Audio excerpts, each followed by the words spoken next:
we're talking about design, there's one more thing I'd like to mention that I don't think we've heard much about yet, and that's the use of sound as part of design. You know, I have a background in theatre, and one of the great things about contemporary theatre is that they have sound designers. And you'll often see it used in places like museums or art galleries. And I'd like to encourage our architects and our designers to think of sound.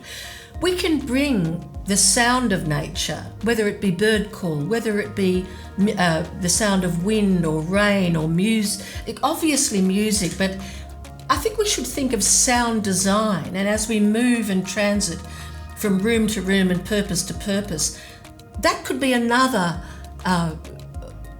way of augmenting the experience, because the word distraction sounds a bit trivial, but the truth is when you're having cancer treatment, it is for many of us a very distressing, very emotional experience, and anything you can do to make us, to comfort us and to bring us alive and to distract us in a deeper sense, a spiritual sense, can be immensely helpful in helping us to deal with the rigours of cancer treatment, whether it be restraint during treatment or constant pricking of the skin with needles and so on.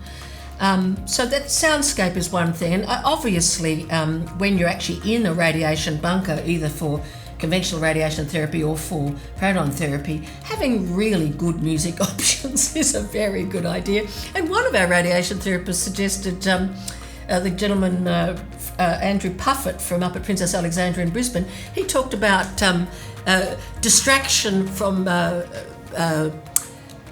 visual projections onto the walls that you might see while you're down there. So again, these are the skills of theatre applied to the radiation bunker. I know that one of our architects has worked with airlines and so on, and the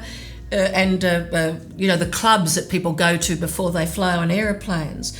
And there's a lot of expertise on how to keep people who are restrained for 24 hours on long-haul flights in a very confined space. And think of all the things we offer a long-haul passenger on a plane in terms of visual and oral distraction. We need to apply that to the bunker.